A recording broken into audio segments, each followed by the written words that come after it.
vì mình được pi bập phê mình được đài cho chân giấy tại chạy snap nên cho snap tại trên giấy từ thơ ca tới ấy nhưng strobe nơi sầm piết chỉ chán á tục trong chết nhọ mình bị chết nhưng nó bị té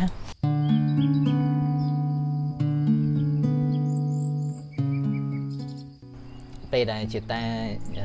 vậy mùi parent năng hái nói dạ pe mà chăm năng bán thợ là này nhưng lư tha từ chụp song chụp bị crew yoga hay xả bong hay chị chan tại ai cũng tha và tham tiết kia đấy có nghĩa tham ban thợ class mười phụ quá hay dọn năng người class đấy chẳng là pe phim nó về đạp kháng ấy chẳng gì chứ chẳng đâu pe đạp kháng tới nhung ban chụp mật thẹm nè để quạt chlong cắt bánh hà play chặt bị mồn hơi quạt ban therapy chuối chẳng nè bác xa play chặt rồi có nè trong nghiên tham này chặt xa rồi có ấy nè và bên chẳng chụp pe chụp quạt tới quạt thẹm ha nhung cô tới hai thẹm the first session nó nghe ca tao lực đi môi cơ chỉ lực bộc bạ bấm phật cơ chỉ ca bộc thơ bộc bạ thơ mình tên á đây nơi sọc dớn đôi vua áp tầm lọp từ pe chật xa pe nẹp bậc xa play chật là nghề on đề chân dương sọc chật từ massage đầm bay release stress dương sọc chật từ vọt đầm bay bon rồi có dương sẽ đập thò đầm bay đồng ngọt chật bàn tay xua thà bờ từ ở chỗ từ clinic pe đó cứ bây giờ đường mua đầm bộc bạ đằng thơ hay hay cất chơi mười tiệt thôi mà đã dân từ pe tới cái miền thay bong sờ vả hay nhung thầy trẻ ngọt hơi chỉ vật ấy đo thế nè thử bong lùi bằng miền này đập này mật thẻ ấy đập free mới không tới vấn đề pe môi đang cơ mà nè đang cắt phi nhưng mà rồi nhung thà mật thẻ xanh mật thẻ đã chia ba này bọn thầy chia cầm láng cho em thôi chia ba cái đấy hay nào mới mật thẻ nó dương miền mà chỉ vật ấy khi con chui ban phần năng chẳng mà còn rất tiền đi là vì hiện đo còn ra hiện thử cái này trên địa nhảy tỏ đây này trên từ hay nhưng miền đường môi cả là định mê được kho chẳng nè đây vậy nắng á con về lôi nhung con về lôi nhung á tên mà nè nó nhưng mà sơi score lại hay bon môi nắng nhung tay tập hiệp cái cục kia tha vì cái chữ hiệp ocha môi hay nhung sừng không tha rột tha để con chia nè thôi nâng đại nhung nó còn mơ video đằng đá bây giờ còn về lôi nhung tha bởi nhung miền chỉ nô nhung miền ấy để nhung phong tay sầm rạ bị thơ ca nắng còn ao lôi nhung một phần nắng hai tay pet ở ao lôi nắng rồi chắc sập piệt mà sập piệt lọ tao pet ở lôi nâng tao pet ở lôi nâng là lấy sọc vẽ lôi ghê đá cái bài lôi ai ấy chứ thời ta tới hai con vẽ đâm thá công bị nhạp son lôi quạt to tại nhóm nâng no thay đã xa con này ở ban chốc cháy bàn để thơ ca do lôi mà son quạt ô hay để xa ta quạt nắng nhông chụp vẽ bịa cho môi quát nhóm thời tao pet ta đọc về tờ tới vì chỉ cả ta mua chùm rồi thảo vì thời cả láng chân nhân dân tờ pet nhưng có tờ tua ban pho bị ca prắc sai cho mình nhẹ chùm liền nè pi mà tờ mà tờ đây pe nó mà tờ mà đỏ chân do rương để cả láng nông chịu vật nó tờ đo sai cho mỗi pet đầm bay cái đôi là biệt hà an sập hơi bị trẻ mò bị trong sập hơi tờ lọt mà đam sập hơi ban này thành trẻ chịu vật dớn cao máu nờ dụ mà chấm dân tờ C chapter 1 chấm bút tim mũi này chỉ vật dân đâu mà dụ đọc cho nam chấm bút tim đọc này chỉ vật đa đọc pp nó nhưng mà dụ đưa cho một phim 7 phim buồn chắc dân đa đó chấm bút tim phim 7 phim buồn này chân đầm bay đăng thay tay chỉ vật dân kho ấy tôi ta an sập hơi trẻ một quên lấy chấm bút tim một phim 7 mình này cài lại chấm bút một phim pơ mình này cài lại đanh tập lọt khỏi chân pe nắng pe cả thời chân đại nhom còn coi analyze đọc có xua dương tham bên người cài lại bên người cài lại đâm bay dương mơ khơi thà tam bích vi miên pattern bị năm nào môi bị trật cài nào môi nông chịu vật để phơi ấy đo ngày nắng vi miên đường đang cài lại chắc nhóm ban ở tờ ban cam chia báo Maria hai tờ to máu cái nhóm chập đam xạ yoga hay yoga nơi Asaha còn cứ nó bên môn cái chập đam yoga cái miền ca cái hạ affirmation mặt speech phật quạt ngày nâng dương mau dương cô tại cất đo thường là o nam môi nông ngày nâng ai trong môn đừng chập đam thì yoga ai chắc là giống chết tại tới tam cái rồi về hái có tụi ban pho pika hạt yoga đà thì pro yoga có nom dương ở dương chật nâng môi rì dạ nó không rì dạ về để dương có bông hạt nhưng mà thay hạt mà máu viên nâng ban và hai đồng tì đây hay miên cừu chui điện ហើយវាជា physical form ទៀតអញ្ចឹងបើសិនជាយើងអត់មានលំនឹងយើងដួលគ្រូមកជួយ ហ្នឹង ទង្វើហ្នឹងឃើញមក simple មែនតើប៉ុន្តែវា impact នៅក្នុងចិត្តយើងខ្លាំងណាស់ Yeah yoga បើយើងឈរហ្នឹងតើតែចិត្តយើង focus Yeah and focus only 2 minutes also impact a lot pause Yeah ហើយនៅពេលដែលគ្រូគាត់ថាអត់អីទេដួលមកចាំគាត់ជួយ ហ្នឹង អត់អីទេដួលទៅចាំគាត់ប្រាប់ពី technique ដល់ពេលអញ្ចឹងអាភាពទទួលយកភាពមិនឥតខ្ចោះរបស់គ្រូខ្ញុំពេលហ្នឹងគាត់បានបង្រៀនខ្ញុំឲ្យយល់ពីជីវិតមកទំហំធំមកមិនមែនតែ yoga ទេខ្ញុំចង់ apply អ្វីដែលខ្ញុំរៀននៅ yoga ហ្នឹងទៅជីវិតហ្មងថាឃើញអត់បើដួលទៅដួលYeah ហើយងើបទៀតទៅ ទំthời ហើយជួយនេះទៅវិញទៅមកងើបអស់គ្នាទៅ ហ្នឹង ហើយ yoga មិនតចេញជា perfect pose បានគេទទួលស្គាល់ផង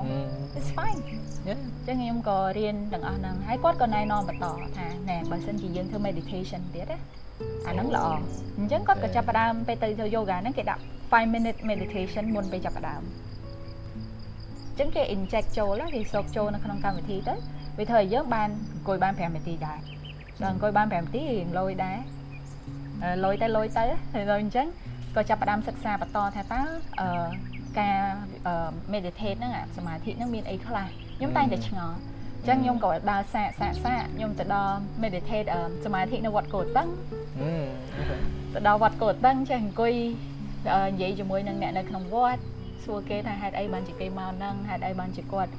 លក់ផ្កាឈូកនៅក្នុងវត្តហ្នឹងជីវិតគាត់យ៉ាងម៉េចដែរអង្គុយតែស្ដាប់ story គេហើយគេនៅវត្តក៏គេ welcome ទៀតគេថាទោះបីយើងមិនស្លៀកសពាក់សក៏ចូលសមាធិបានដែរហើយបើសមាធិបានតែ5នាទីត្រូវងើបដើរចេញចោះប្រសងគាត់អត់ប្រកាន់ទេបាទអញ្ចឹងទៅដល់វត្តគេឲ្យជាបរិបត្តិមួយនឹងទៀតហ្នឹងហើយធ្វើអីក៏បានដែរឲ្យតែធ្វើហ្នឹងហើយប៉ុណ្ណាក៏បានដែរឲ្យតែធ្វើអញ្ចឹងខ្ញុំទទួលបានអារម្មណ៍មួយដែលផ្ទុយពី10ឆ្នាំដែលខំប្រឹង fight for the best fight for perfect ឥតខ្ចោះតែដល់ពេលមកនេះពួកគាត់បង្រៀនខ្ញុំថាមិនឥតខ្ចោះក៏មិនអីដែរហ្នឹងហើយឲ្យតែធ្វើពីមួយថ្ងៃទៅមួយថ្ងៃយើងនឹងមានភាពរីកចម្រើនហើយការភាពរីកចម្រើនមួយហ្នឹងវាគេហៅ sustainable វាបានយូរទៀតហ្នឹងហើយព្រោះពេលខ្លះឥឡូវហ្នឹងដូចយើងមើលតាក់ទងពីទម្លាប់ដែលតាក់ទងពីសុខភាពផ្លូវចិត្តខ្លះដូចទៅការសមាធិអីហ្នឹងពីព្រោះខ្ញុំក៏ធ្លាប់ធ្វើការនៅក្នុងក្រុមហ៊ុនដែលគេ design app ដើម្បីសមាធិអីចឹងដែរហើយពេលខ្លះក៏វាបង្កើតអារម្មណ៍មួយថាអូយគេសមាធិអស់បើខ្ញុំអត់សមាធិទេខ្ញុំចូលគេអត់ចុះឬក៏អូគេសមាធិដល់កន្លះម៉ោងអញ្ចឹងខ្ញុំត្រូវទៅធុញនឹងខ្លួនឯងដល់កន្លះម៉ោងដែរអញ្ចឹងពេលខ្លះដូចថាវា contradict វាផ្ទុយពីលទ្ធផលដែលគេចង់ឲ្យមានពីការសមាធិយើងសមាធិដើម្បីបន្ធូរអារម្មណ៍អត់ទេខ្ញុំសមាធិដើម្បីឲ្យចូលមួយគេចុះអូខេខ្ញុំសមាធិដើម្បីទាំងអត់មានអារម្មណ៍ស្ងប់ក្នុងខ្លួនអីចឹងទៅហើយពេលខ្លះកាលណាដែលយើងរៀនដូចថាបន្ធូរអារម្មណ៍ដូចថាកុំប្រកាន់ជាមួយនឹងភាពអត់ខ្ចោះពីព្រោះរាល់ការចាប់ផ្ដើមអញ្ចឹងព្រោះបើយើងធ្វើអីថ្មីវាតែមានកំហុសហើយប៉ុន្តែបើយើងចង់បានភាពឥតខ្ចោះដែលអត់មានកំហុសសោះអាហ្នឹងយើងនៅតែអត់សាកអីថ្មីចឹងមកយើងអត់ពេលខ្លះអាចសូវហ៊ានប្រឡូកហើយនឹងឯការធ្វើយកខ្ញុំក៏ធ្លាប់សាកល្បងនៅតាក់ទងជាមួយនឹង yoga គឺវាពិបាកពេលខ្លះយើងមើលឃើញគេឈរនឹងអីចឹងស្រួលប៉ុន្តែចូលទៅធ្វើមិនដឹងប៉ុន្តែអ្វីដែលខ្ញុំចូលចិត្តណានៅពេលដែលយើងធ្វើជា embodiment practice ហើយគេដល់ថាតាក់ទងមួយខ្លួនប្រាណអីចឹងណាហើយថាប្រាណក៏បានដែរឲ្យតែយើងនឹងយើងកុំស្ដាប់ចម្រៀងស្ដាប់ podcast អីយើងផ្ចង់ទៅជាមួយនឹងខ្លួនឯងយើងនឹងចាប់ផ្ដើមស្ដាប់ឮខ្លួនឯងកាន់តែច្រើនពីព្រោះក្នុងអំឡុងពេលហ្នឹងអូខេបើយើងត្រូវឈរហ្នឹងយើងត្រូវផ្ចង់អារម្មណ៍ឲ្យនៅទីហ្នឹងនៅកន្លែងហ្នឹងហ្មងយើងអាចគិតមើលស្អែកធ្វើអីឬក៏មិនសើមិញរឿងអីកើតឡើងតែត្រូវតែមានលំនឹងហ្នឹងអញ្ចឹងបានខ្លួនយើងវាចាប់ផ្ដើមមានលំនឹងដែរហើយមិនត្រឹមតែប៉ុណ្្នឹងទេគឺយើងចាប់ផ្ដើមលឺខ្លួនឯងលក្ខណៈមួយថានៅក្នុងរយៈពេលហ្នឹងតើកាយយើងខ្លួនផ្នែកខ្លួនប្រាណណាដែរទៅវាចុកតើខ្លួនប្រាណយើងវាមានអារម្មណ៍បែបណាតើឥឡូវនេះយើងកំពុងគិតអីគេដល់ទីហើយពេលយើងកំពុងយូហ្គាយើងគិតថាអូយូអ្វីហ្នឹងកាតិចយើងធ្វើបានអញ្ចឹងមានថាយើងអត់អាចកិច្ចវេះទេយើងជាមួយនឹង ភាពមិនសនុកlike discomfort អស់ហ្នឹងយើងចាប់ផ្ដើមប្រឈមមុខទាំងអស់ហ្នឹងយើងចាប់ផ្ដើមមើលឃើញសភាពនៃខ្លួនឯងចាប់ផ្ដើមចេញមកកាន់តែច្រើនយើងកាន់តែលឺហើយជាពិសេសគឺអស់ហ្នឹងវាសំខាន់នៅពេលដែលយើងចាក់ឫសជាមួយនឹងពេលបច្ចុប្បន្នហើយកន្លែងហ្នឹងព្រោះចិត្តយើងវាតែងតែរេរហូតហើយ social media ហើយទូរស័ព្ទអីវាតែងតែប្រចាំងអ្វីដែលផ្សេង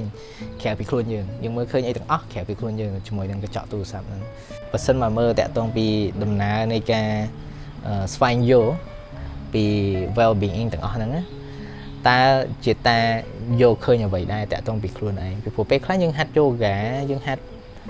យើងទៅសមាធិអីចឹងអូខេយើងអាចចេះសមាធិយើងអាចចេះ yoga អីមែន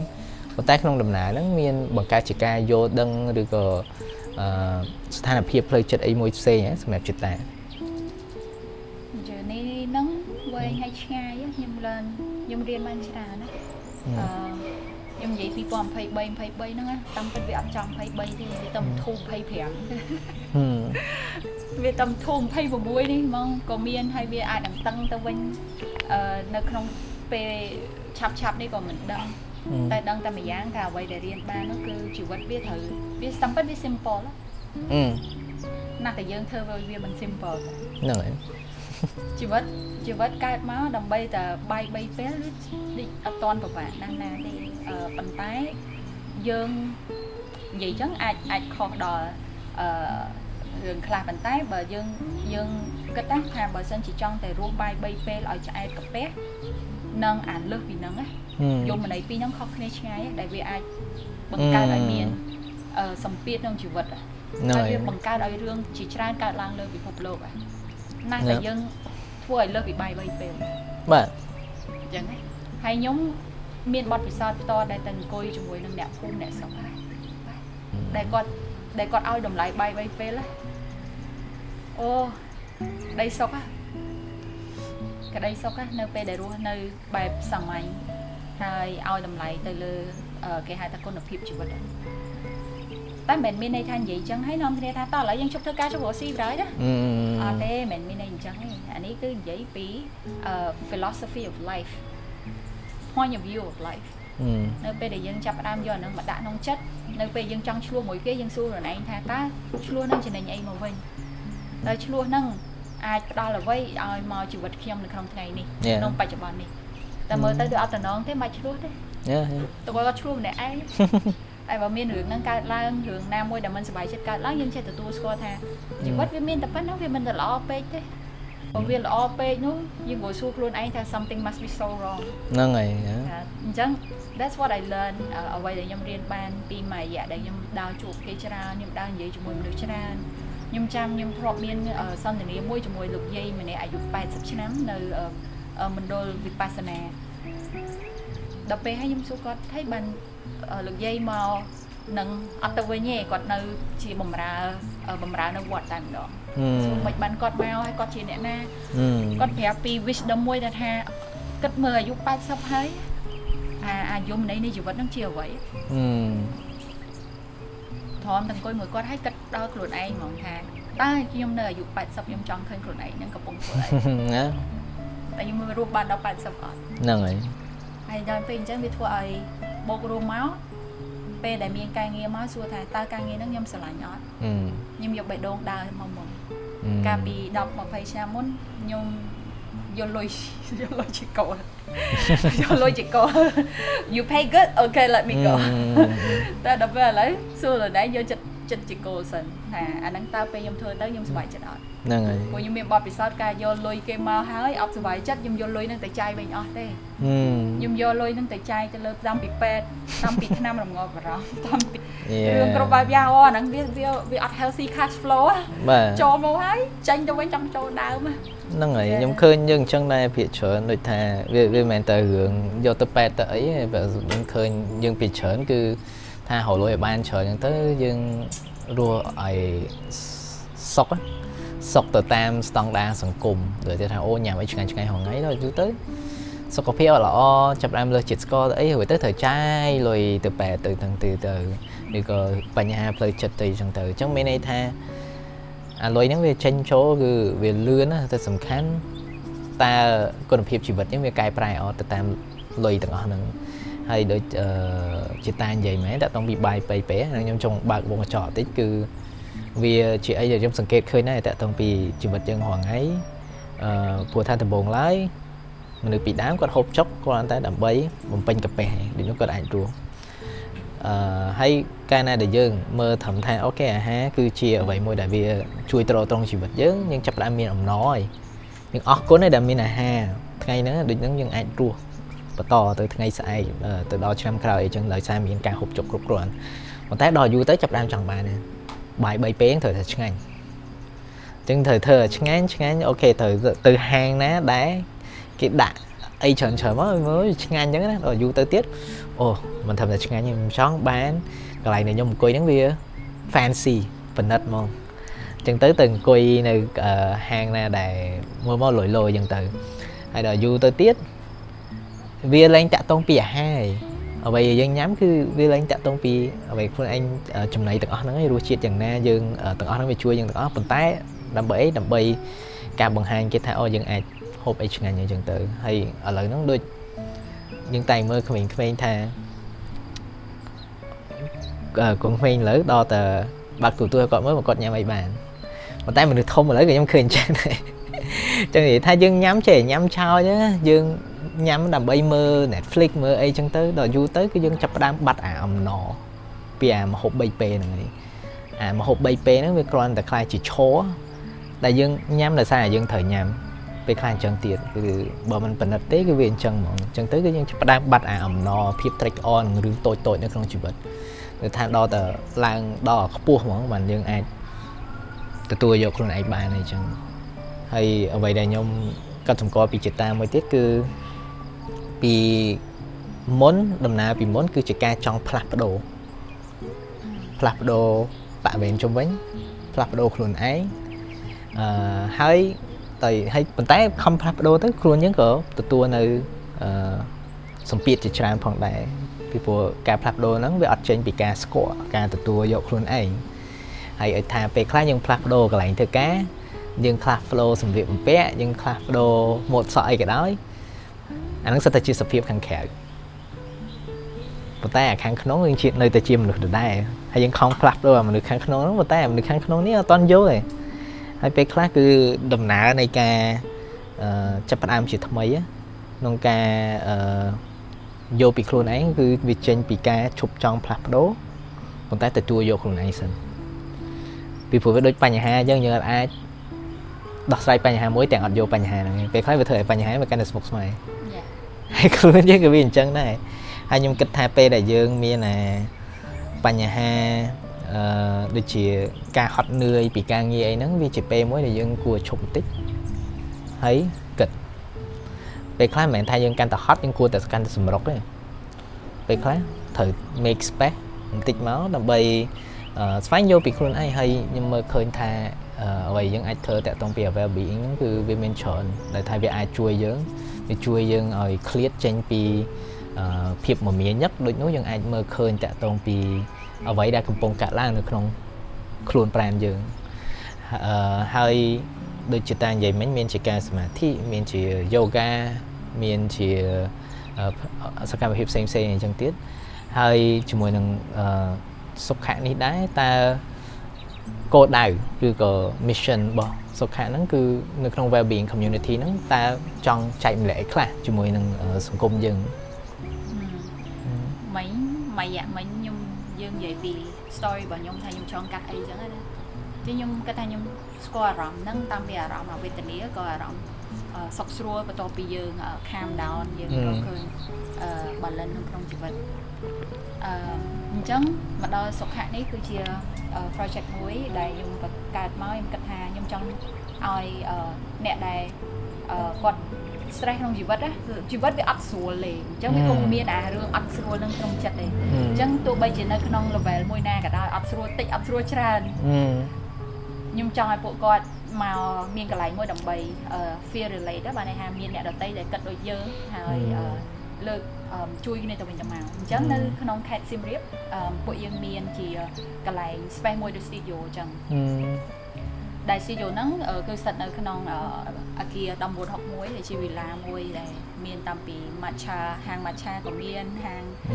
ធ្វើកញ្ចក់ក៏មានហាងកាច់កៅអៅក៏មានហាងការ៉េមក៏មានជា community ទូចមួយដែលមានសុខៈនៅក្នុងហ្នឹងអញ្ចឹងខ្ញុំចង់បង្កើតចេញជាកន្លែងមួយហ្នឹងដែលជា community ឲ្យអ្នកដែលទីហោ yoga coach ឬក៏ជាអ្នកបង្រៀនផ្នែក program detox fasting ឬក៏ meditation ឬក៏សកម្មភាពទាំងអស់ដែលជាសកម្មភាពដែលពាក់ព័ន្ធជាមួយនឹងការលើកស្ទួយសុខភាពផ្លូវចិត្តនិងផ្លូវកាយគាត់មកប្រើប្រាស់ space នៅ studio ហ្នឹងហើយគាត់ធ្វើរឿងហ្នឹងទៅអ្នកដទៃដែលជា community នៅសៀមរាបក៏ដូចជា community នៅពេញដែលគាត់គិតថាគេថា life hurt សៀមរាប heal អញ្ចឹងមក weekend នេះជិះពីពេញទៅសៀមរាបហើយចូលរួមនៅក្នុងសកម្មភាពណាមួយដើម្បីឲ្យខ្លួនឯងដូចដក clear ពីជីវិតរស់នៅប្រចាំថ្ងៃហ្នឹងមកផ្លែតត្រឹមតែមួយយប់2ថ្ងៃទេទៅដើរលេងសៀមរាបហើយចូលរួមនៅក្នុង program ណាមួយនៅសុខៈហើយត្រឡប់មកវិញវាមិនជួយដោះស្រាយបញ្ហាជីវិតទេវានឹងជួយដោះត្រឹមតែ2ថ្ងៃតែប៉ុណ្ណោះប៉ុន្តែក៏វាជួយដោះដែរអញ្ចឹងខ្ញុំចង់ធ្វើការសហការជាមួយនឹងគេហៅថា community leader គ្រប់ផ្នែកដែលស្ថិតនៅក្នុង ecosystem របស់ wellness ហើយយើងរួមគ្នាបង្កើតជា program យើងបង្កើតចេញជាកម្មវិធីខ្លីវែងនៅលើនៅទឹកដីសៀមរាបហើយដើម្បីផ្ដល់ជា impact ទៅអ្នកចូលរួមនឹងគឺជាយុវន័យនឹងអ្វីដែលយើងកំពុងតែធ្វើនៅខេត្តសៀមរាបដែលឆ្នាំអាទិត្យមុននេះយើងធ្វើ creative writing ព្រោះយើងគិតថា creative writing workshop ក៏អាចជួយឲ្យមនុស្សគាត់រៀនពីការសរសេរបញ្ចេញអារម្មណ៍តាមរយៈសរសេរហើយសរសេរនេះមិនមែនជាការផ្ដោតទៅដល់ដំណាក់កាលគេរៀនហើយចេះសរសេរសភៅទេបាច់ដល់កម្រិតហ្នឹងក៏បានដែរឲ្យតែចេះបញ្ចេញអារម្មណ៍តាមរយៈការសរសេរអញ្ចឹងនឹងគឺជាឧទាហរណ៍មួយដែលយើងបានធ្វើហើយយើងនឹងបន្តធ្វើទៅមុខទៀតជាមួយនឹងគ្រូផ្សេងទៀតហើយបើគ្រូដែលគាត់ស្ដាប់វីដេអូនេះហើយគាត់គិតថាគាត់ចង់អាច collab បានព្រោះពេលខ្លះខ្ញុំអត់ដឹងអស់ទេថាតើ wellness ecosystem ហ្នឹងមានអីខ្លះហ្នឹងហើយអញ្ចឹងយើង welcome ទាំងអស់ដើម្បីសិក្សាទាំងអស់គ្នាថាតើយើងអាចធ្វើអីបាននៅទឹកដីសៀមរាបតែក្នុងពេលនេះក៏ឆ្លៀតឱកាសប្រាប់ទៅអ្នកទាំងអស់គ្នាដែរថាមិនមែនមានត្រឹមតែសៀមរាបអញ្ចឹងឥឡូវនេះនិយាយបណ្ដោយណាអញ្ចឹងកំពុងតែពិភាក្សាជាមួយនឹងពុទ្ធិដើម្បីបង្កើតចេញជា retreat program នៅខេត្តកំពត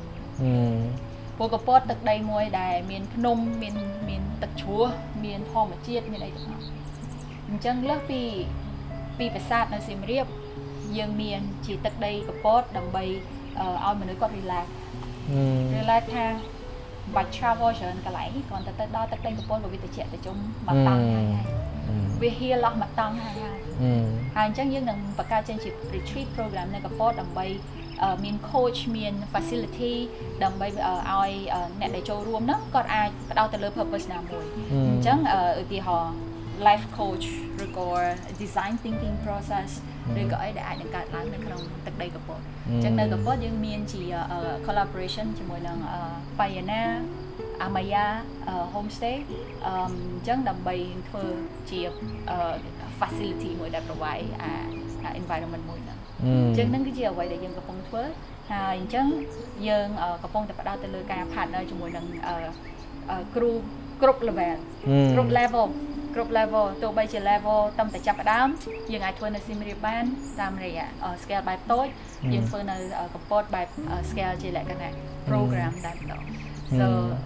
that is the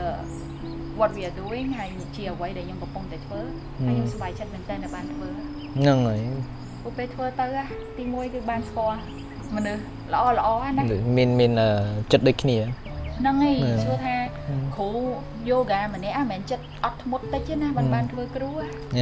ហើយយើងគ្រាន់តែទៅរៀនមកយើងប៉ុណ្ណឹងហើយចុះនាំតែគេជាគ្រូទៀតអញ្ចឹងយើងគ្រាន់តែបាន interact និយាយជាមួយលោកគ្រូអ្នកគ្រូអស់ហ្នឹងគាត់ល្អគាត់ធ្វើឲ្យចិត្តខ្ញុំស្ងប់បាត់ហើយដូចជាពេលនេះដោយសារតែសុខៈបាននាំឲ្យ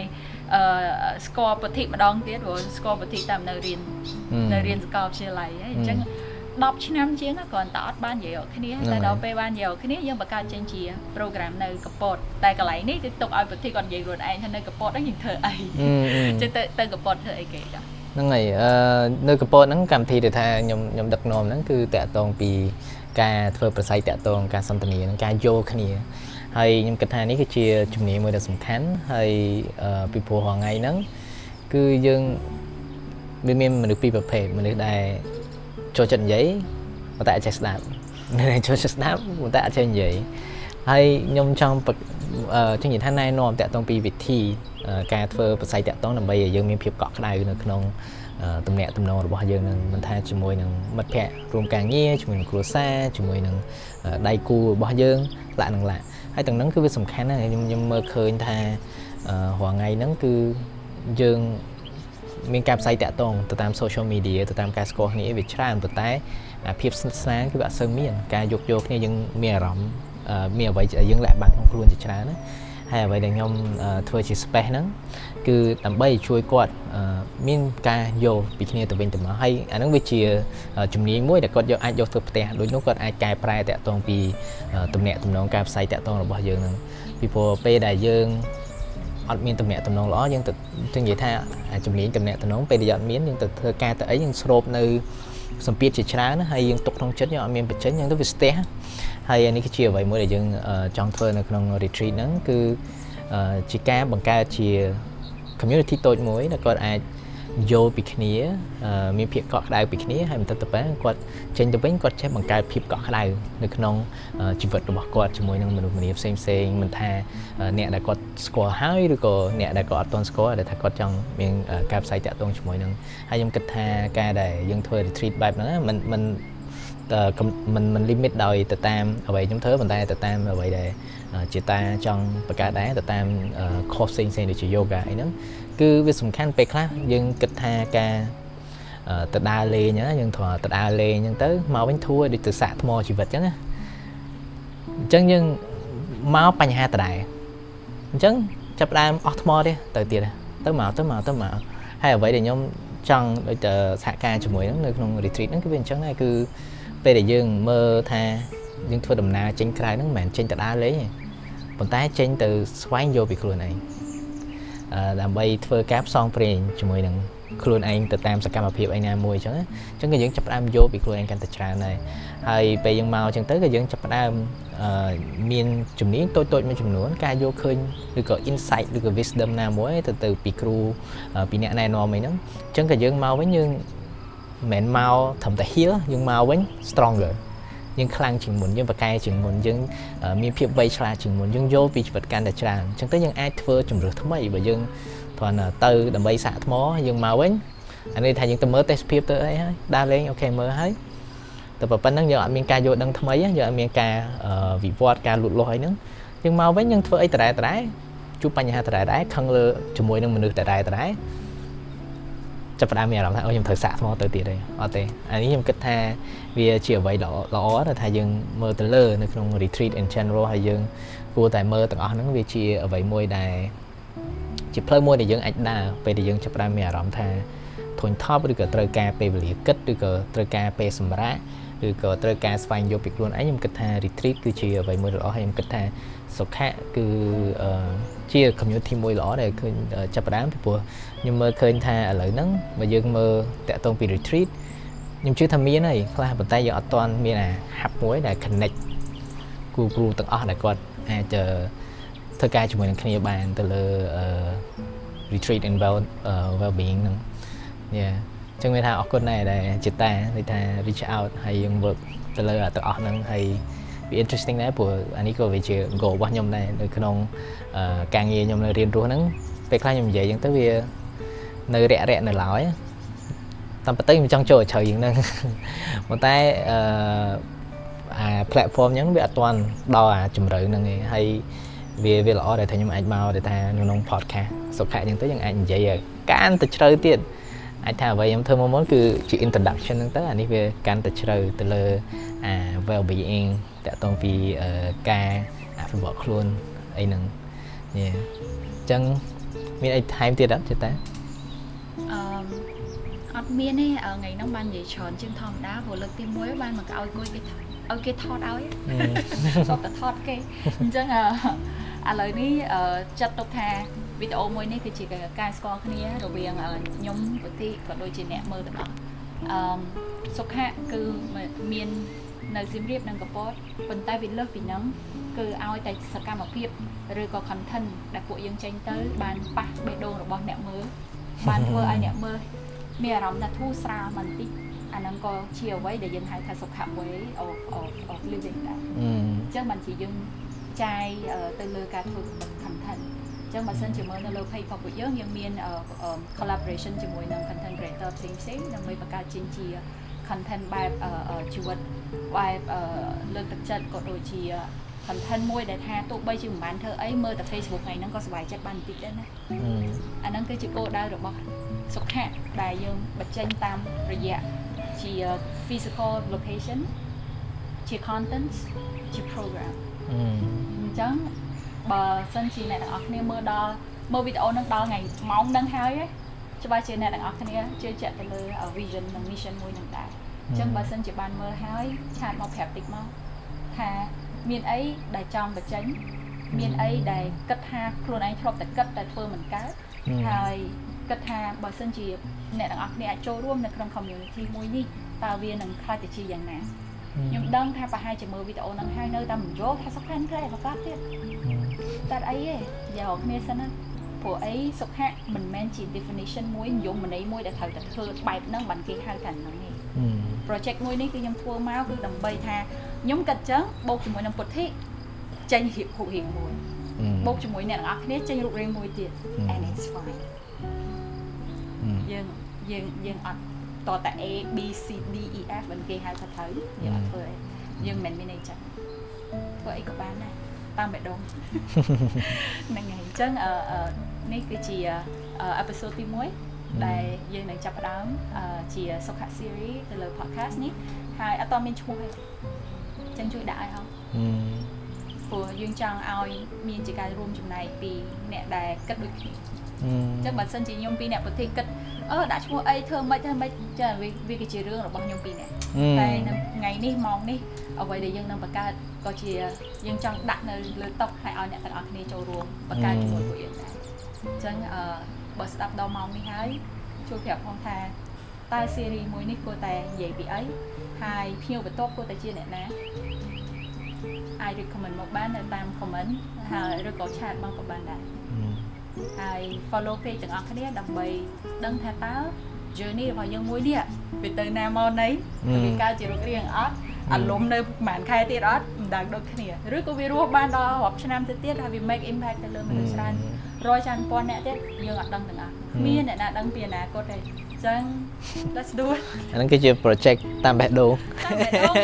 បងតែនិយាយចឹងឲ្យអ្នកកាត់វីដេអូអីហ្នឹងកាត់តាមបេះដូងទៅកាត់តាមបេះដូងបេះដូងកាត់មកហើយវាជាអ្វីមួយដែលជាសេចក្តីរីករាយដែលខ្ញុំបានចូលរួមហ្នឹងហើយខ្ញុំសង្ឃឹមថាពីព្រោះការសន្ទនាក៏វាប៉ះបេះដូងខ្ញុំដែរអញ្ចឹងសង្ឃឹមថាបានប៉ះទៅដល់បេះដូងអ្នកស្ដាប់ដែរពីព្រោះអ្វីដែលយើងនិយាយហ្នឹងគឺយើងនិយាយជ្រៅតាក់ទងពីជីវិតហើយជាពិសេសទៅលើរឿងដែលយើងពិបាកក្នុងការចែកម្លែកពីព្រោះរឿងវារឿងផ្ទាល់ខ្លួនពេលខ្លះនិយាយមួយអ្នកស្គាល់គ្នានិយាយចង់ចេញហើយពេលខ្លះនិយាយមួយកាមេរ៉ាអញ្ចឹងទៅវាទៅពិបាកប៉ុន្តែពេលខ្លះដល់តែយើងនិយាយពីរឿងពិបាកហ្នឹងក៏វាបង្កើតនៅការយល់ទៅមិត្តអ្នកស្ដាប់ដែរពីព្រោះពេលខ្លះយើងទទួលការប្រឈមមុខជាមួយនឹងរឿងពិបាកទាំងអស់ហ្នឹងយើងអត់ដឹងថាគួរទៅផ្លូវណាគួរយកពីអារម្មណ៍ហ្នឹងបែបណាហើយខ្ញុំគិតថាការដែលយើងនិយាយស៊ីជម្រៅបែបហ្នឹងគឺវាជួយក្នុងការយកពីសុខទុក្ខរបស់យើងកាន់តែច្រើនហ្នឹងអញ្ចឹងសម្រាប់អ្នកស្ដាប់ដែរមុននឹងយើងបញ្ចប់ពេលស្ដាប់ហើយគិតហើយឆ្លុះបញ្ចាំងបន្តិចមកទៅលើអ្វីដែលយើងបានចែកម្លែកហ្នឹងហើយមើលទៅថាអាចទទួលយកអ្វីខ្លះហើយគិតថាគួរកែប្រែឬក៏ផ្លាស់ប្ដូរអ្វីខ្លះទៅលើជីវិតរបស់ខ្លួនខ្ញុំសង្ឃឹមថាវានឹងផ្ដល់នូវការយកឃើញថ្មីសម្រាប់ពួកគាត់តាក់ទងពីសុខទុក្ខរបស់គាត់តាក់ទងពីភាពរីករាយនៅក្នុងជីវិតសុភមង្គលរបស់យើងហ្នឹងអញ្ចឹងមានថាវាជាការអញ្ជើញក្នុងការយើងឆ្លុះបញ្ចាំងតាក់ទងពីជីវិតរបស់យើងផ្ទាល់ហើយនេះទៅមកមានវគ្គផ្សេងទៀតពីសុខៈអញ្ចឹងតែប៉ុណ្្នឹងសម្រាប់ថ្ងៃនេះហើយក្នុងរយៈពេលនេះគឺសូមថែសារថែទាំខ្លួនឯងទីតែមានថែមទៀតទេអត់ទេអត់មានទេថែ សារសុខភាពផ្លូវចិត្ត អូខេសុខទាំងអស់គ្នា bye bye Stay with us for the next episode. Sukhat Community reopens for all the community initiative collaborations. Find us for more.